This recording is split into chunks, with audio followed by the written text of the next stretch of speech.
the Angle Fantasy Basketball Podcast. Your host, Andrew, here. Have been practicing for the upcoming Angle Redraft League that we have within our server this year. Figured after I went through a couple mock drafts, why don't we go ahead and film one of them? So that's what we're going to do today. We already know what our pick placement is. I'm going to pick 8th overall. This is a 12-team league, and the defending champion is Mitchell, one of the other analysts here at Angle. So obviously I want to beat him this year. I missed playoffs last year, so really hoping to bounce back this year. Pick 8 so far, not my favorite. So I really want to come in with a clear plan and try to definitely avoid what I did last year. I think my mistake last year was I focused probably too much on efficiency and ended up having some guys with perhaps a more empty stat set, or got too many guys who are specialists in one category and didn't contribute in others. So what I'm trying to do today, and for my strategy for this year, is really not focus too much on efficiency at all. There is more volume stats, or volume categories, I should say, than there are efficiency categories. It's 6 to 3. So, threes, points, rebounds, assists, steals, and blocks, all the volume categories. So if I can get a bunch of guys who are pretty much able to contribute in every area, and then I'll have the efficiency categories, field goal percentage, free throw percentage, and turnovers as kind of my swinging variables from week to week. That's what I think is going to be the plan for this year. Also, so far in my mock drafts, what I think I'm going to probably do, especially for my first 2 out of my first 3 picks, is grab centers early on. Just the way things line up with pick 8. There's not great center selections once we're in like 3 or 4, because I always want to try to get them before round 6. But it just, I line up much better with elite guards in the, 4th, 5th, and 6th round than I do big men. So for my first pick at number 8, I'm probably going to take Karl-Anthony Towns. I have yet to see somebody reach ahead of me and take him. I've had the temptation of Anthony Edwards every once in a while, but majority of the time I'm left with the option of Anthony Davis, Devin Booker, or Karl-Anthony Towns. So I'm going to try to roll with Towns each time and stick to that as a plan. And then in the second round, I either get another center or an elite guard. What I've seen happen is Domantas Sabonis, with that week 1 injury, has started to fall down a little bit. So I've grabbed him in the second round a couple of times. I love that pairing with Cat. Evan Mobley is another option, or I can go the guard route with Amen Thompson. Also, Alperen Sengun's another good option here to, somebody who does a little bit of everything. That's what we're going for. Not focusing too much on, let's say, Alperen's or Sabonis's free throw percentage.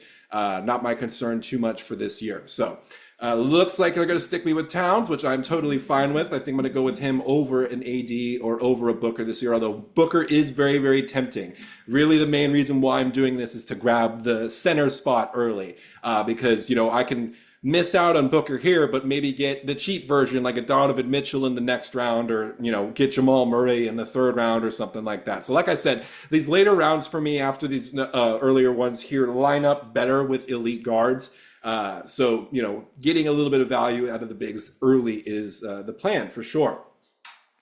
Nothing too crazy has happened so far in this one. Actually, Shea went 4th. That's a good deal for whoever got him there. Giannis 5th, Cade 6th. So all pretty according to plan there. And then Anthony Edwards went 7th. I took Karl-Anthony Towns 8th, Booker 9, 80, 10, Trae Young 11. And we're about to round out the first round right here. Let's see who this guy is going to go with.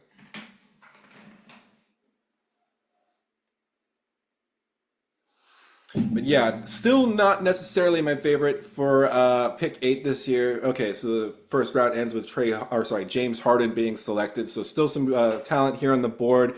We'll see what happens. Hoping between Thompson, Mobley, Sengun, or Sabonis, this little stack of guys right here. Probably prefer any of these guys over a Brunson, because in the 3rd round I've seen like both Jamal Murray and Derek White line up for me. So that's not too much of a downgrade on Brunson himself. I'd rather stick with the bigs here, or at least with Thompson. He's not a power forward or a center, but he does have 3 position eligibility, which is nice. And then he's just a stat sheet stuffer as well, which is obviously why I'm interested. However, if I get lucky enough to have a Curry, a Maxey, a Durant fall to me, which right now it looks like I'm going to get at least one of them because it's 2 picks till my turn, then of course I'm going to go for that because 13th and 14th reached a bit. They got Sabonis at 13 and Mobley at 14. So I don't know if that'll happen in the real league we draft tomorrow, actually. So I'm recording this on Saturday. We draft tomorrow morning on Sunday at 9 a.m. Pacific time. Yeah, they left Tyrese Maxey for me. Yeah, I kind of have to do that. He's just too good. So the other options would have been Amen Thompson or Alperen Şengün, but Maxey should have a better 9-cat year. Mostly the scoring, too, is pretty attractive there. So we went with him. So hoping to grab now another center coming up soon here, maybe Bam Adebayo, something along those lines. Because it just, I don't know, wouldn't have felt great taking taking Şengün instead of a Maxey or a Mitchell. I would still probably prefer one of those two over him, even though I love Şengün. It's just the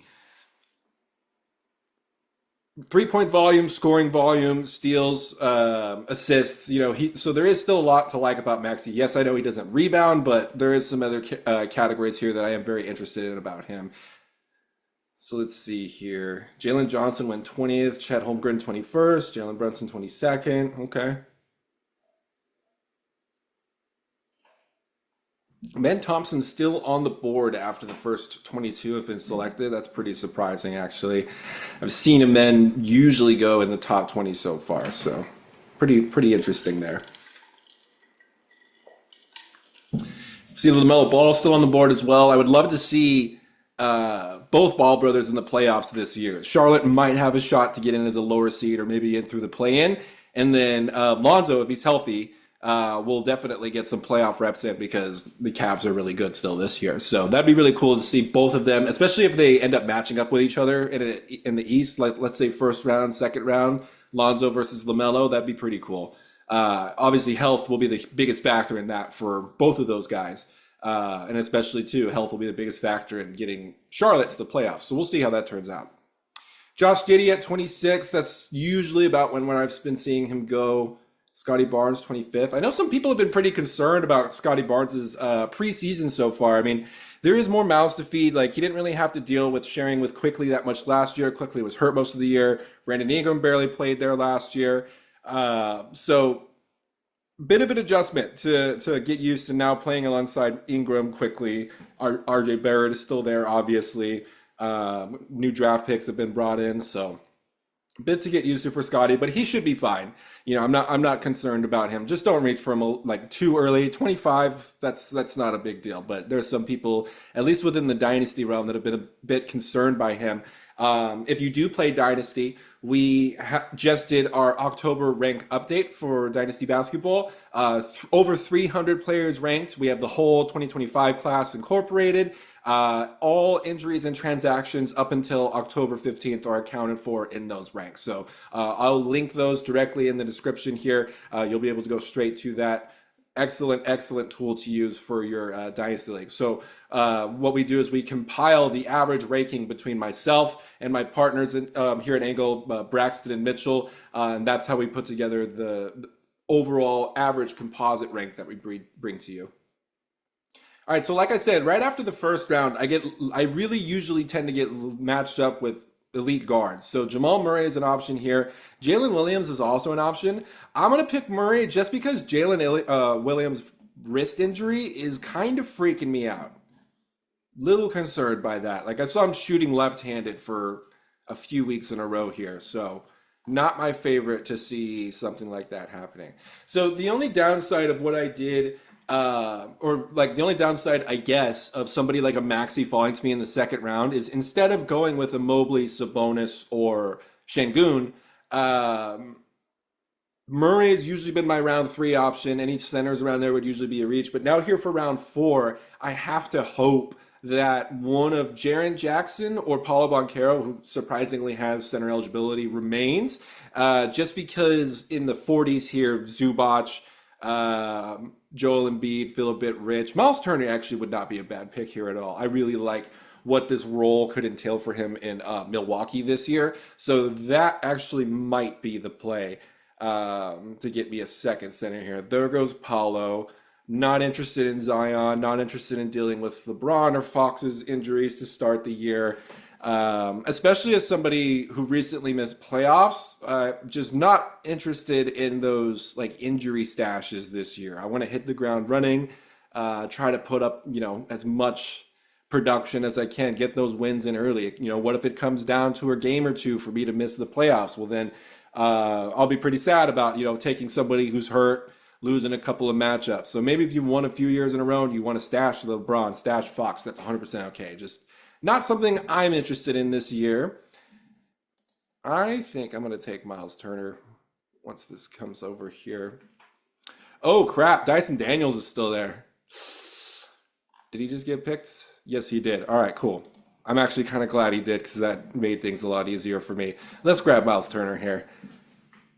Let's grab Myles Turner. So the good thing about this now, although I wasn't really focusing on it at all, I just like what Turner can provide with out-of-position threes, and then a great source of blocks too. So now blocks are in my build. But free throw percentage matches up well with Towns. Even though Turner's not at 80%, like around 77, that's doable. I'm fine with that. So Turner, Towns, both centers that can shoot threes. I like that. Guys who could do a bit of everything. Again, that's the theme of today, hopefully. I know maybe Maxey's probably the only one that doesn't fit that, but everything else that he does do is quite elite. So, and of course, Paul George and Joel Embiid on your team, opens a huge window of possibility for usage bumps and everything if guys are hurt.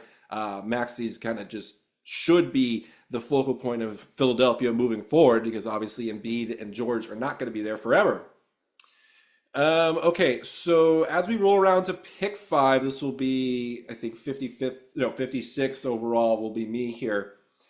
Okay, so we did manage to bring in some defense finally with Turner here. So that's good to see. Steals are still in play as well. Maybe some more rebounds would be nice here. We'll see if potentially another center falls to me. Like a Jalen Duren would be nice. Duren gets some good assists too from the center spot. I'd be happy with that. Yeah, and I'm also definitely willing to put up with one or two guys that aren't that good at free throws. 69%, which is Duren, who I'm referencing here, not that bad. It's I've definitely seen worse, like a 54% on 6 attempts per game or something like that. Crazy. Oh wow. Sorry, I'm a huge Formula One fan, and they're racing in America this week, so finally able to watch something live and just saw a pretty good spin out on qualifying there. I think oh, great. That's Isaac Hadjar. I also play fantasy Formula One. That's not great for me at all. Ugh, Jesus. I won the halfway first place prize at least, for getting first place by the summer break, but need to hang on to at least something in the top 3 here. Okay. Bridges, DeRozan, no. Ingram, no. Marketing, fuck no. Yeah, Jalen. Let's go with Jalen Duren here. I like this. I like this a lot. Getting these centers locked down early. I don't feel like having to deal with a center in round 8, round 9. For whatever reason in this 8th spot, it really tries to line me up with guards the whole time. I don't really know why, but it's fine with me. Looking at it potentially, give me Coby White if that happens. Coby White or Jordan Poole, either one of these two would be nice, but Coby preferred.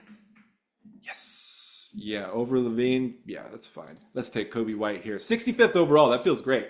Kobe's got top 40 upside, so feeling really good about that one. Like I said, guard got lined up with me again. So I do need a small forward here.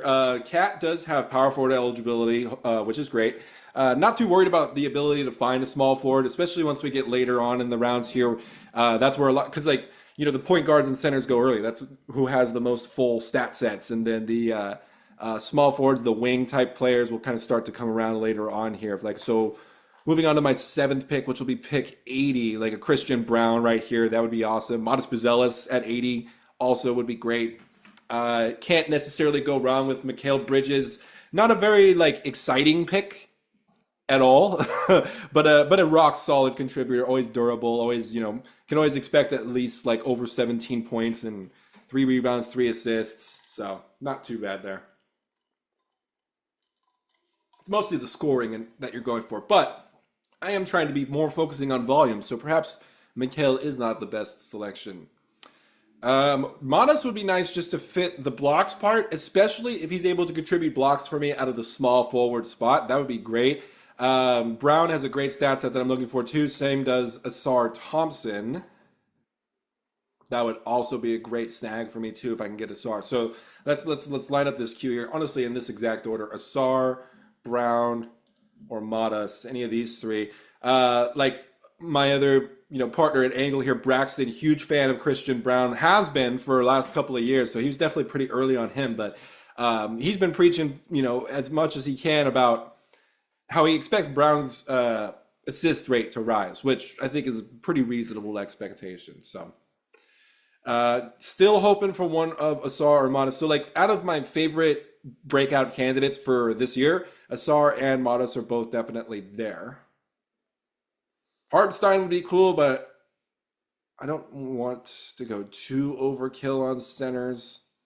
Maybe I might think about that too. So let's see. Because Duren's good. I know Turner's not the best at boards, but he provides things in other areas. If Hartenstein is still there, which in my league itself, tomorrow when we draft, I really don't expect him to be here. I might think about this. Because it's like I can grab him here and then grab... but I could get like Naz Reid or Santi Aldama elsewhere. Let's grab Ausar Thompson here. Modest would have been an excellent pick too. But Ausar not only can also block shots, but he's a steals monster. And I still have steals in play here for my build overall. And again, if we're going to be ignoring some of these efficiency categories, because Ausar Thompson's not greatly efficient at anything, but not my concern here. So if we're going to ignore those, then we need both of the stocks, both of the defensive categories to be in play. So Ausar Thompson, a little bit more diverse in that area than, say, a Modest would be. But again, Modest still would have been a great pick there too. Could grab Jalen Suggs at 89. I think he's being massively undervalued here. But the only issue with that is I have 3 point guards already. And Suggs can only play in point guard, so that would give me 2 point guard only players.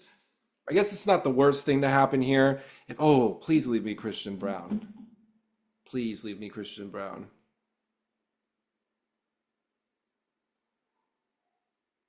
He left me Christian Braun at 89. You fools! Fools! Love that. Don't know if it'll happen in the real draft, but for right there, we will take that. All right, so teams so far, we almost have the starting 10, first 10 picks done. Tyrese Maxey, Jamal Murray, Coby White, Ausar Thompson, Karl-Anthony Towns, Christian Braun, Myles Turner, Jalen Duren. Feeling good. Trying to be good at points, threes, assists, boards, both defensive categories. We'll just let those efficiency stats be variables each week. It's a 6-3 split, Volume definitely has a much bigger impact on matchups, that's for sure. Okay, so next pick coming up here. Naz Reid would be good just because he does provide that shooting out of the center spot, so that's a unique feature about him. And then I can kind of grab some of these guys who, maybe don't have a good shooting profile out of a wing spot, but do, kind of basically like lighter versions of Ausar Thompson. There's guys like that are out there for sure, like a Tumani Kumara, for example. That would be someone that'd be good to have. If I can grab some shooting out of the center spot right here, then I don't have to grab shooting out of the wing or guard spot later on. But we do have pretty good shooting here. Really, the only guy I have here that doesn't shoot is Duren and Ausar Thompson. Maxey gets buckets, Murray gets buckets, White gets buckets. Karl-Anthony Towns definitely gets buckets. I know Reed Shepard's been killing it in the preseason. Always an interesting pick here. Another interesting pick, I don't know if I'm going to take him this early. I did get him in an auction draft on my last pick, which I was proud of that. It was VJ Edgecombe. Philadelphia did just announce that he's going to be the starting shooting guard to begin the season, so that is definitely an interesting development to keep an eye on. Onyeka Okongwu could be an option for me. He does He does have an okay profile. It is tough with, who actually does fit what I'm going for is Draymond. And Draymond just got picked. Never mind. Man, if you guys are going to give me Suggs, I'm going to have to do that. Suggs can provide blocks out of the guard spot too. Come on, give me Suggs. Just do it. Just do it. Just give me Suggs, please. Suggs at 104. Come on. Come on.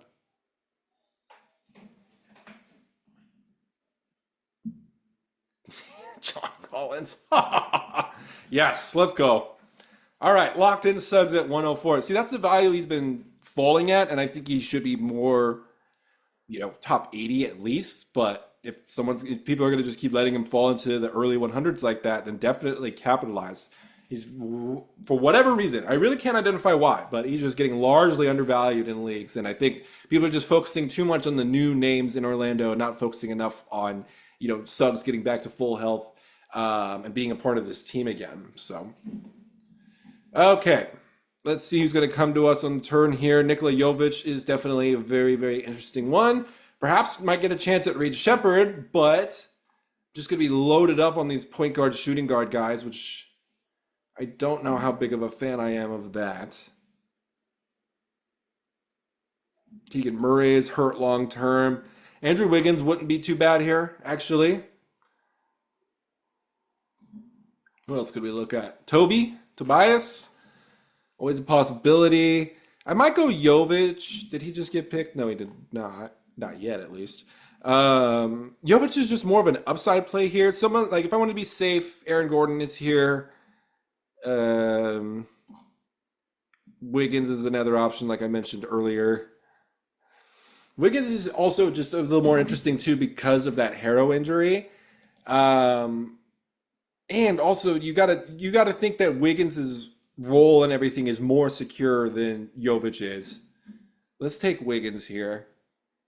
They need him as at least the number 2 option while Hero is out. So, it's going to be Norman Powell, Andrew Wiggins, and then the rest of the crew. So, like I said, you got to think the role for Wiggins is more secure than Jovic's at this point. Although Jovic did get a nice contract, Wiggins is like a known starter in this league. So,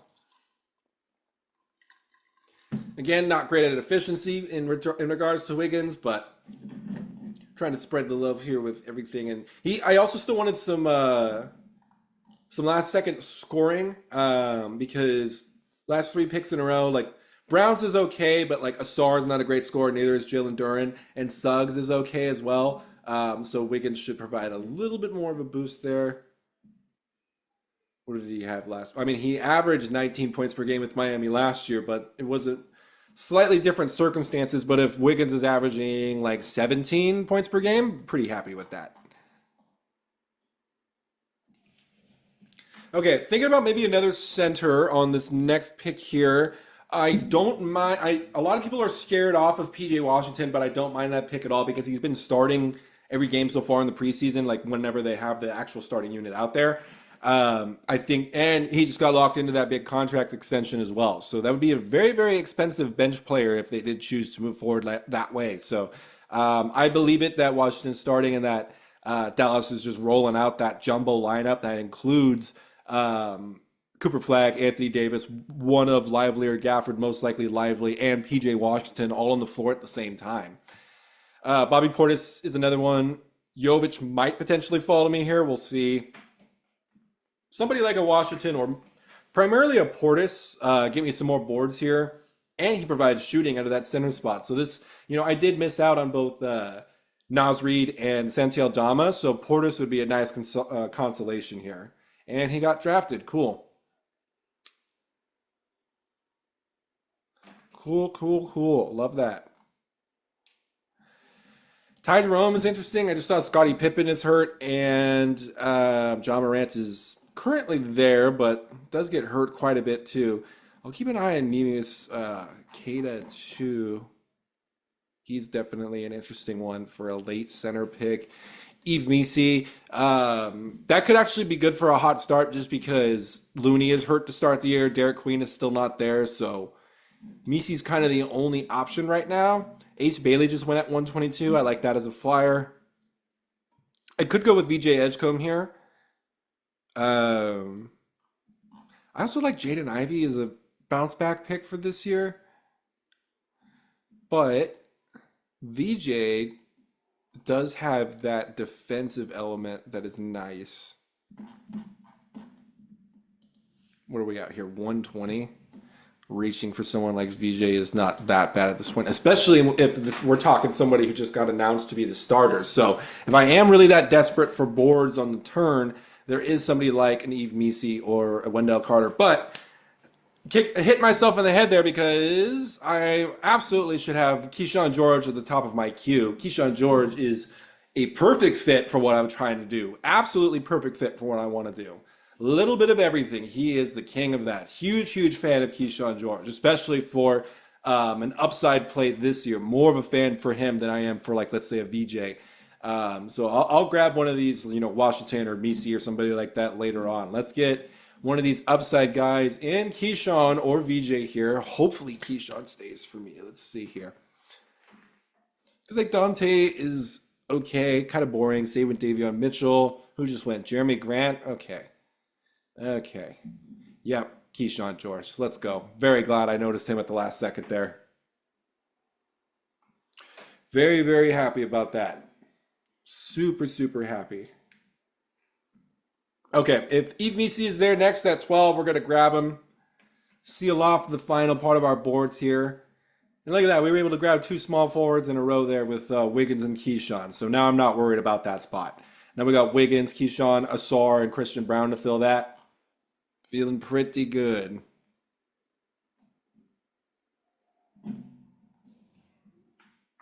Now, what are some of your guys' favorite sleepers or late round picks to make this year? Like a lot of people, like for example, like a VJ Edgecombe, Kata from Boston is another good one. I like Kyle Filipowski as a big breakout candidate for this year. You're not going to get much defense out of him, but some nice shooting points, rebounds.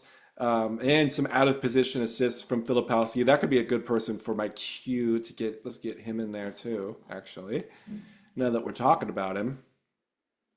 And it's my turn to draft. Okay. Wow, Jaden Ivey's still here. I mean, I have 3 centers. I could get Kata at the end too. I don't need Jaden Ivey. Let's go with Missi. They have no other centers to start the season. There's nobody else there, so. Well, maybe like Carlo Matkovic and Missi, and then maybe small ball center Zion, though that doesn't usually happen that often. But yeah, Looney is hurt, and Derek Queen is not playing right now either.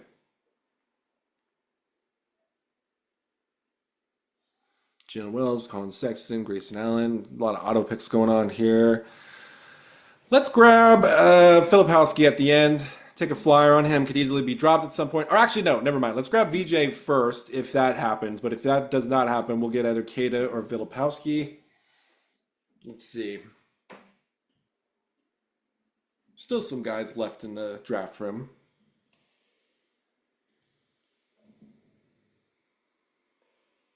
There goes Ricochet, Alexander Walker. Like Ricochet is a decent gamble at the end. One thing I might do too is grab like an injured Bilal Coulibaly, put him on injured reserve, and then pick up somebody else in free agency immediately. Really not that high of an outcome payoff potentially, but that's one idea, I guess. Ideally, Edgecombe would be there. All right, there goes Isaiah Jackson. That's a good pick. And damn it, there goes VJ. Fuck. All right, well, Ivy's still here. So is he actually still injured? I feel like he should be fine. Oh, he is not fine. Well, shit. All right, he's not fine. Let's take a shot at Filipowski. All right, let's look at the squad here. That's not me. Where am I? There I am. Okay, The squad is Tyrese Maxey, Jamal Murray, Coby White, Ausar Thompson, Karl-Anthony Towns. That was my first pick. Christian Braun, Myles Turner, Jalen Duren, Jalen Suggs, Andrew Wiggins, Kyshawn George, Yves Missi, and then Kyle Filipowski. Feeling pretty good about that. Again, I wanted just a lot of production everywhere in the volume stats that I could get. Have some pretty dominant three-point shooters, especially guys like Maxey, Coby White, Jamal Murray. I have some shooting centers, such as a Myles Turner, as a Karl-Anthony Towns, some wing support from Wiggins, Kyshawn George, guys that does a little bit of everything. We're going for more volume, kind of ignoring efficiency. Like, there might be some swing variance week to week. Maybe there's some weeks where I'm good at field goals, some weeks where I'm good at free throw percentage, or weeks where I'm terrible at both. And then turnovers is never really something I concern myself with too much. But that'll do it. That's picking from the 8th spot. Not my absolute favorite spot to be in, but I feel like at least with this mock right here, I'm feeling a bit more comfortable about this one because I do like how this one turned out. So let me know your thoughts and what you're seeing so far. If you're also picking from the 8th spot, would love to hear from you. Again, our Dynasty ranks will be linked below. We're on the road to 500 subscribers. If you are not subscribed already, that would help us out a ton. And then we also have a Patreon that offers bonus content, a lot more Dynasty rank updates per year, exclusive videos and articles. So if you're interested, check that out as well. Thank you for watching, and we will see you next time.